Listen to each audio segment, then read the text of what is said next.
this game in particular, they started out hot. Everything looked perfect. And look, we get ahead of ourselves. Me, personally, I get ahead of myself. I don't know if you're one of those people that gets ahead of yourself. Maybe you're reserved with your thoughts and your comments. But I get ahead of myself. Mr. Rudy Poo, thank you, man. Always supporting the channel. I get ahead of myself. I tweet at halftime, Cowboys stink. I tweet at halftime, Cooper Rush stinks. They need to bring back Ben DiNucci, the chef from the stadium. I'm thinking the Eagles are just going to a double moonwalk, shout out to Philly 500, right to a 45-0 victory. Why am I so naive? Why do I do this to myself every game? When we come out, everything looks perfect, man. We're dominating defensively. They can't even hardly get a playoff in the first half. And we're moving the ball on the offensive side. We're driving right down the field. We're up 14-0. We're up 17-0. We're up. Did we go 20-0 before they scored? Maybe it was 17-3, and then we went up 20-3. Either way, everything was looking great. And adversity hit us. And we faced it. And we overcame adversity. That's all it's about, The adversity in this game was that third quarter. We're dominating the first half, 20-3. The Cowboys adjust. We come out the second half, third quarter, goose egg. And we're on Twitter freaking out. We're like, how in the world are we this bad in the second half all the time? It was 20-0 before they kicked that field goal. All right, we were up 20-0. And we're like, how are we such a different team in two different halves? And I thought it was going to be a repeat of the Detroit Lions game. We give up God knows how much, if you remember that one, and we squeaked away 38-35. A couple other games this season, we put up a lot of numbers, good numbers, played basically perfect the first half. In the second half, we were just didn't do much of anything. But here's what happened in this game, man. We thought we were going to walk to victory. We thought we were going to it's all cool. We're dominating. We got nothing we need to change. Lane Johnson goes out with a head injury in the first half, and he's not returning. Now, I still didn't get the details on what that was. I don't know. Is the Tua thing, kind of seeping in everywhere? I know quarterbacks right now are overprotected when you see somebody show signs of a concussion or whatever, but I don't know. Does it work the same way? I just didn't get any information on that. If you guys want to, fill me in on that, feel free to. But we get the information at halftime. Lane Johnson went out with a head injury. He's not going to return. Now, Lane Johnson, that entire first half, was absolutely bullying Micah Parsons. And you guys know Micah Parsons is the heart of that defense. Micah Parsons is the reason that defense was arguably the best defense in the NFL. And I said was on purpose right there. He couldn't get around Lane Johnson. Straight up. There's no way around it. They put him on the other side. Mailata's over there. You know what I mean?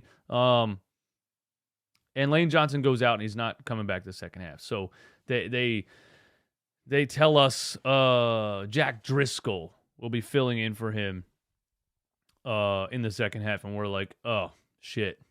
Well, that's not good, is it? Jack Driscoll cannot block Micah Parsons. That's what happened in the third quarter. They come all the way back and it's 20-17. That was 100% because Jack Driscoll cannot block Micah Parsons. I have nothing else to say on that topic. He can't block. Legitimately, me going out there trying to block Micah Parsons is the same result as Jack Driscoll, for whatever reason, trying to block Micah Parsons. Probably not the same result, but you get my point. And that's not a shot to Driscoll. He's not a Pro Bowl offensive lineman, but he's no Lane Johnson. And it's clear as day. If there wasn't a big enough gap between Lane Johnson and whoever backs him up his entire career, you just saw it today. What happens? And Collinsworth did make a good point. We kind of take things for granted. You know what I mean? When you have really strong offensive linemen like that, you do take it for granted because they're not the flashy player. They're not They're not on the highlight reels. They're not these. You tend to not think about them until they go out. You know, it's kind of like you ever sprain an ankle real bad. And every single thing you try to do hurts. You don't even realize how nice it is to have two functioning ankles. You know what I mean? You're limping through the grocery store or whatever, limping through school. That's how it is with an offensive lineman. You don't even realize how good you have it until he gets hurt. And then you're limping to class, or you're limping through the grocery store. That's what happened. We lost Lane Johnson, and we had to limp to class. We had to limp through the grocery store. And it's like, damn, I didn't even realize how nice it was to walk with no pain until I hurt this ankle. I sprained my left ankle like 8 times throughout my life. So that's just something I probably compare a lot of things to. Yeah, Jack Driscoll can't block Micah Parsons, and that's what happened. But what I think the Philadelphia Eagles did that I'm impressed with is they counter-adjusted.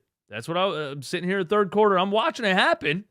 The whole game's turning around because we can't stop the edge rush anymore.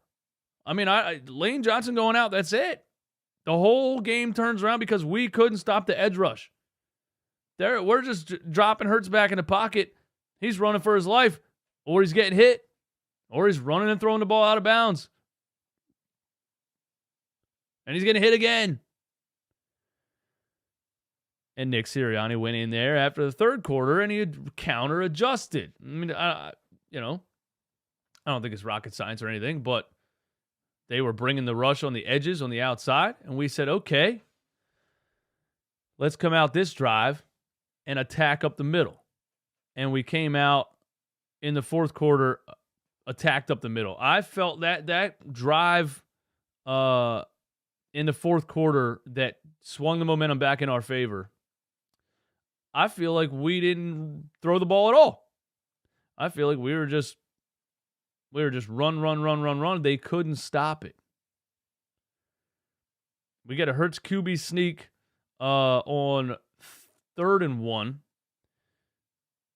in that drive. You know, you got Miles Sanders up the middle. You got Gainwell up the middle. You got Boston Scott going crazy. They couldn't stop us up the middle once they were winning on the edges. It was a perfect counter to what they were doing. We get a 3rd and 1, and a couple times in this game, you know, just QB sneak it. Just QB sneak it. Your quarterback squats the same amount of weight as J.J. Watt and Aaron Donald. You just QB sneak it. That's all you do. And you get the Hurts QB sneak. The Cowboys jump over the top, which is interesting strategy. You know, you guys remember that play. You get that quick huddle or no huddle QB sneak call. Cowboys jump over the top, and Hurts just fireman carries like 2 guys across the. I mean, that's not how you stop that. And honestly, I don't think you can stop that. And then we got down there on the 2-point conversion from the 1-yard line, and we don't do that for whatever reason. Every single time you have 1 yard to gain, you QB sneak Jalen Hurts. It's obvious. He can carry 2 full-grown NFL defensive linemen on his shoulders. That's what you do. You QB sneak it. Man. And, you know, we ran the ball that entire drive, and then once they maybe started to adjust to that, or once we thought they were maybe going to adjust to that, guess what? Bang, A.J. Brown outside, one of those little QB rollout, A.J., little 3-yard out up the sideline. He makes a move. And then Devonta Smith into the end zone on a fake pick play. Very creative, because the pick play is not even legal. But that doesn't mean you can't fake a pick play. So, Devonta does that little like slant kind of, acts like he's going to block and just backs up into the end zone wide open. Touchdown.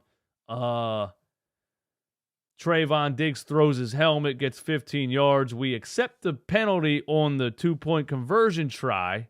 We get the ball on the 1.